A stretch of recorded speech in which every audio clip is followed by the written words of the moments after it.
brutal massacre of nearly 60 people in the eastern Congolese city of Goma. And we are very honored to be joined here once again on the show by Kambale Musavuli, who is with the Center for Research on the Congo Kinshasa. Kambale, as always, thanks so much for being with us, sir. Thank you for having me. Well, if you could, unfortunately, I don't think this has made the type of news worldwide that it should have. Nearly 60 people massacred in Goma, Eastern DRC, about a week and a half ago, I believe it was. Tell us what happened there in Goma. Well, a couple of weeks ago, a group of Congolese who are part of what they call Wazalendo called for a protest.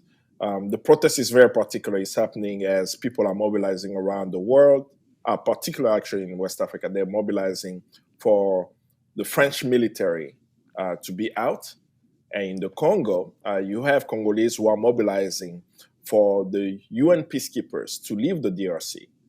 The reason why they are calling for the UN peacekeepers to leave the DRC is that the UN peacekeepers have been there for almost 2 decades. And there has not been peace in DRC. There have been many groups over the years who have called for that. So it's not the first time that this has happened. And of course, it's not the first time also during protests that people have been killed. But what is disheartening about this is that the Western press has been insisting on who they are, right? They say that a religious sect organized a protest against the United Nations forces and they were killed. So whenever it's presented that way, what it causes to someone that say, wow, these are some lunatics who are calling for the UN forces to leave the DRC. That's not the case. Many Congolese, including myself, many Congolese have said it does not make sense to have a $1.2 billion a year budget of foreign militaries in the DRC, yet there is no peace. So they called for the UN to leave. They called for the East African community forces also to leave because there is no peace. And there was repression. Repression that is quite stigmatizing for us in DRC. We've lost over 6 million Congolese since the conflict started in 1996. The Presidential Guard, they call them the Republican Guard, right? So it's an elite military force, decided to shoot at the protesters. The same day, the numbers that came out that told us that there were 10 people killed. A few days later, it went to about a couple of dozens. The UN official is using the number 48. The Congolese government is using the number 56. Depending on who you read, the numbers are fluctuating between the 40s and the 50s. But when you talk to people on the ground in Goma, they're telling you over 100 have died. And this is what they're explaining to me. They're saying that the number of deaths is equal to the number of bodies found. So we know today that the Congolese military, the Republican Guard, when they shot at the civilians, they brought a truck and actually dragged the bodies and were putting the bodies inside of the truck. Thanks to the citizens of Goma, many took the cameras and were filming what was actually taking place. So we know that there are bodies that we will never find, right? No one has told us, where did they take these bodies? How many people were in these trucks? But the body recovered in hospitals and is around 56, if I have to use the highest number. So hundreds of Congolese were shot and killed. Who is responsible? Who is accountable?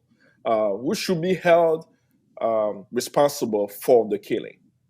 I'm very clear that the Congolese government bear responsibility, right?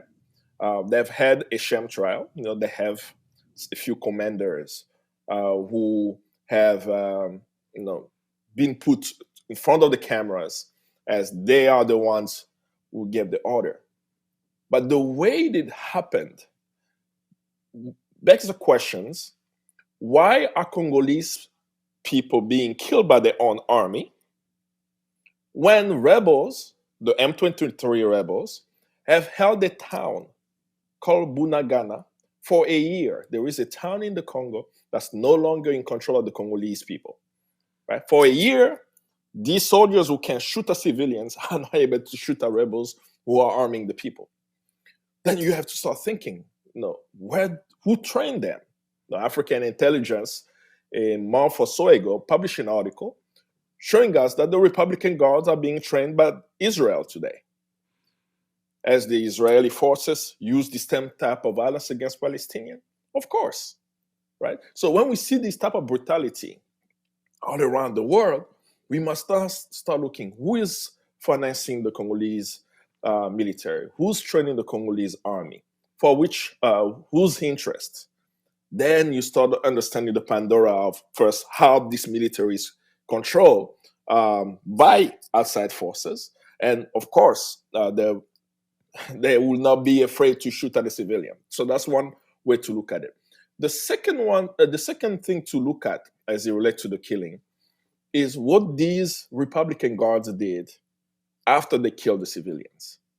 Videos are circulating right now, filmed the people of in Goma, where you see the elite, right? The elite military force in Congo stealing cattle from the civilians.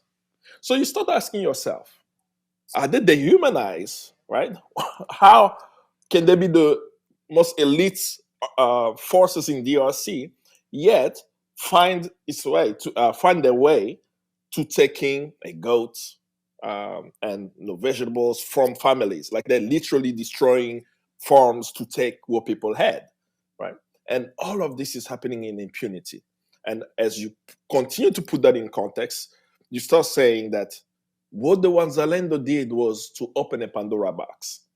They are able, with what happened, even though it's so brutal, they were able to show the world the brutality of war and put the question to us, why are Congolese people dying?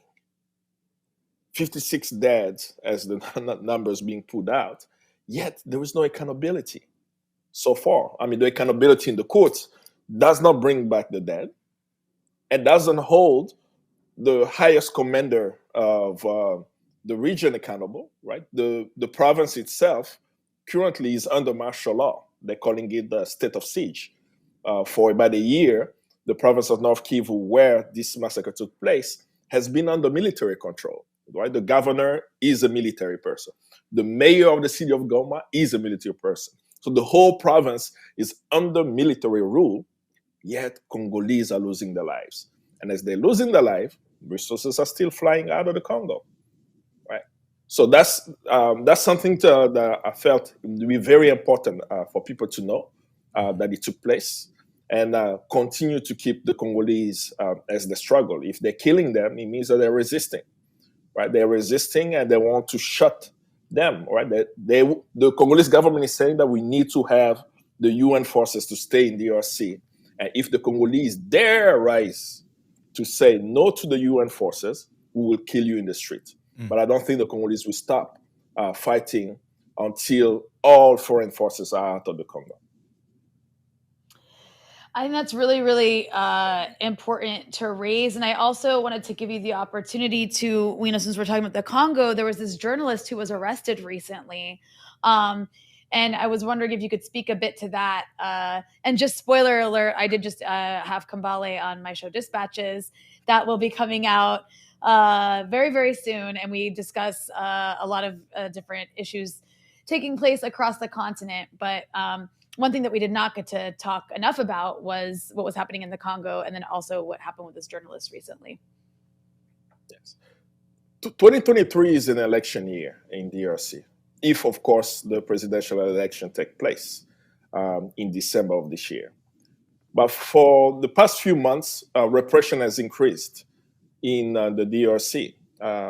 Just today, there was an announcement that the former second vice president of the National Assembly has been found guilty and sentenced to 7 years in jail. Do you know what is his crime? His crime is that he insulted the president, right? Of course he did, right? But can you imagine someone insulting a president, spending 7 years in jail? That gives you already a sense of what is happening in DRC right now. There was another issue that took place on July 13th. I think that's the date that's been presented, July 13th of this year. A member of parliament and the former minister, Sherbo Okende, was found dead in DRC. Was found dead a day after he was called into the constitutional court because they called him for declaring his assets. Right? So you receive a notice saying, come and declare your assets.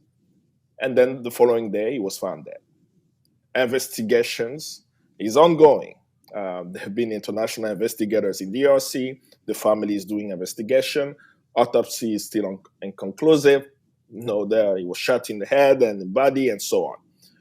And as all of this is ongoing, a news paper called Jeune Afrique published an article by its editorial board about information that it has around the killing, right? And in the information that they published, they implicated security forces for killing the member of parliament.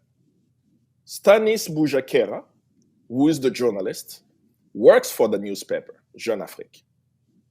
Last week, he was at the airport trying to fly into one of the provinces inside of the country, and he was arrested. And he's been under arrest since.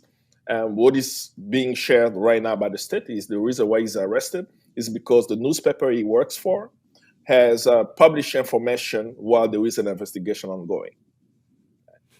Which, of course, this happens all around the world. There is freedom of the press. You cannot disclose your source. Even worse, for this article, it does not have an author. It's an editorial board publishing, right? So there is no evidence to show that he is the one who wrote the article. But he's been arrested. So when you see the repression even in the press, that journalists cannot be critical of the government today, can you imagine what may happen during the election?